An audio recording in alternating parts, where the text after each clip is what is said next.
कीर्तनाची वारी। कोणाही जीवाचा न घडो मत्सर, वर्म सर्वेश्वर पूजनाचे। मग कीर्तन भक्ती करा।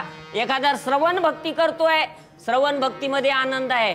श्रवणे परीक्षिती तारला, कीर्तनानं अनेक लोकांचा उद्धार झाला, पण माझ्यासारख्या पोरगळ बारगळ कीर्तनकारांचा उद्धार होईल का सांगता येत नाही। का बरं? त्याचं कारण महत्वाचं आहे। ज्या वेळेला पहिलं कीर्तन केलं ना, त्यावेळेला स्वच्छ हेतू अंतकरणामध्ये होता की ज्ञानोबारायांचे, तुकोबारायांचे, योगीराज सद्गुरू गंगागिरी महाराजांचे विचार सर्वसामान्य माणसापर्यंत मी पोहोचवण्याचा प्रामाणिक प्रयत्न करील। पण पुढं पुढं भूक वाढत गेली, काय झालं काय नाही झालं काहीच माहिती नाही महाराज, उद्देश बदलत गेला।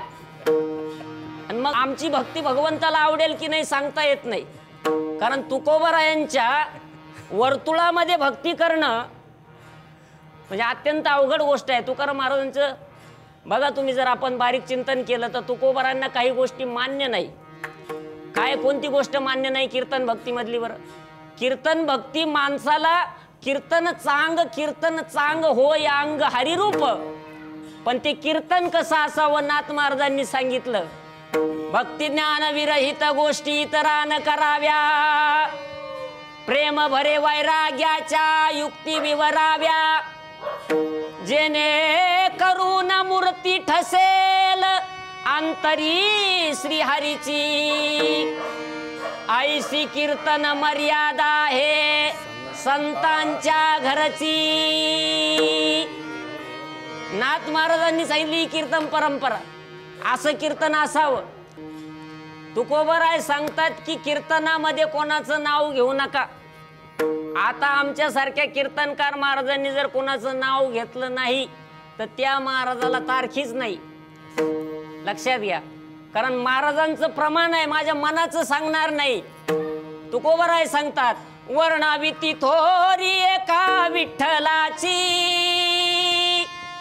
वर्णावी ती थोरी एका विठ्ठलाची, कीर्ती मानवाची सांगू नये, कीर्ती मानवाची सांगू नये, कीर्ती मानवाची सांगू नये, कीर्ती मानवाची सांगू नये। एका विठ्ठलाची थोरी वर्णावी किंवा एक गाऊ आम्ही विठोबाचे नाम, अनिकाचे काम नाही आता। तुकोबाराय सांगतात कीर्तनामध्ये कोणाचं नाव घेऊ नका, असे वर्म तुकोबारायांनी गाथेमध्ये अभंगाच्या रूपाने आपल्याला सांगितलंय। अनुभव आपल्या समोर मांडले की बाबांनो, मी अशा मार्गाने गेलो म्हणून माझी सेवा संतांना काय झाली, आवडली। आपली सेवा संतांना आवडावी, समाजाला नाही आवडली तर चालेल, खूप प्रसिद्धी नाही मिळाली तरी चालेल, पण सेवा ही संतांना आवडावी महाराज, सेवा ही भगवंताला आवडावी। कीर्तन कशासाठी आहे? भगवंतासाठी आहे। सेवा कशासाठी आहे? भगवंताची सेवा आहे, साधू संतांची सेवा आहे। आपली सेवा भगवंताला आवडावी। समाजाला आज आवडेल उद्या आवडणार नाही, त्याच्यात मध्ये काय नवल आहे, परंतु आपली सेवा देवाला आवडावी याच्यासाठी आपण प्रयत्न करावा। जगद्गुरु श्रीमंत तुकोबाराय सांगतात की आमच्या जीवनामध्ये, तुकाराम महाराजांच्या जीवनामध्ये काय कमी अनुभव आले का? खूप अनुभव आले। कोपला पाटील गावचे हे लोक आता मज भीक कोण घाली।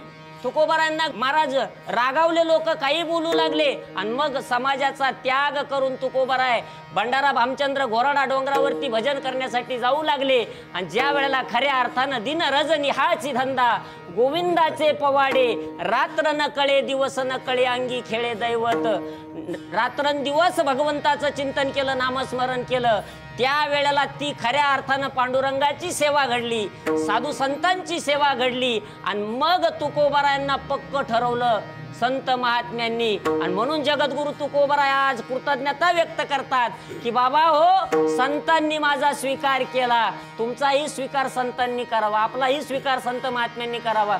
त्या संत महात्म्यांनी काय केलं तर मला सर्त केलं, मला पावन करून घेतलं अभंगाच्या प्रथम चरणामध्ये। संताने सराता गेलो तैसा पारी, संताने सरिता गेलो तैसा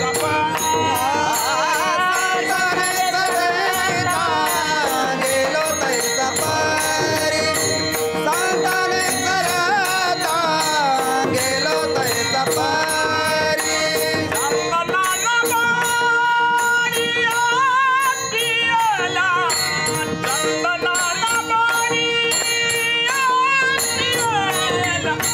गुण दोषयाचे नावे कारिकाई गुण दोषयाचे नावे कारिकाई गुण दोषयाचे नावे कारिकाई गुण दोषयाचे नावे कारिकाई जगद्गुरु श्रीमंत तुकोबाराय सांगतात की त्या संतांनी माझा स्वीकार केला, मला पावन करून घेतलं, सर्त करून घेतलं, पावन झालो मी, आज खऱ्या अर्थानं माझ्या जीवनाचं सार्थक झालं. गाथेमध्ये तुकोबारायांनी आपल्या आईवडिलाचं नाव लिहिलं नाही किंवा एखाद्या व्यक्तीचं नाव आढळतं का गाथ्यामध्ये, अभंगामध्ये. पण ज्या दिवशी तुकोबारायांचा स्वीकार संत महात्म्यांनी केला ती तिथी मात्र लिहून ठेवली. माघ शुद्ध दशमी पाहून गुरुवार केला अंगीकार तुका म्हणे. ज्या दिवशी तुकोबारांना जवळ केलं संतांनी ती तिथी मात्र तुकोबारांनी अचूक लिहून ठेवली, लक्षात घ्या. आणि म्हणून संतांनी मला पावन केलं, सर्त केलं. कशाप्रमाणे सर्त केलं तर महाराज चंदनाचं झाड आहे, चंदनाचं झाड, चंदनाचा गुण आहे सुवासिकपणा, सुवास देणं हे चंदनाचं गुण आहे. चंदनाचा गुण आहे शीतलता. असं मी ऐकलंय, चंदनाचं तेल तापलेल्या उकळलेल्या तेलाच्या कढईमध्ये 1 थेंब 2 थेंब जरी टाकलं तर उकळलेलं तेल शांत होतं. ही चंदनाची ताकद आहे. सगळ्या झाडाला चंदन चंदनासारखं करून टाकतं, पण एकच झाड असं आहे की ज्याच्यावरती 7 पिढ्या चंदनाच्या शेजारी राहिलं त्याच्यावर परिणाम झाला नाही. कोणतं झाड? देवाची वारी कीर्तनाची वारी.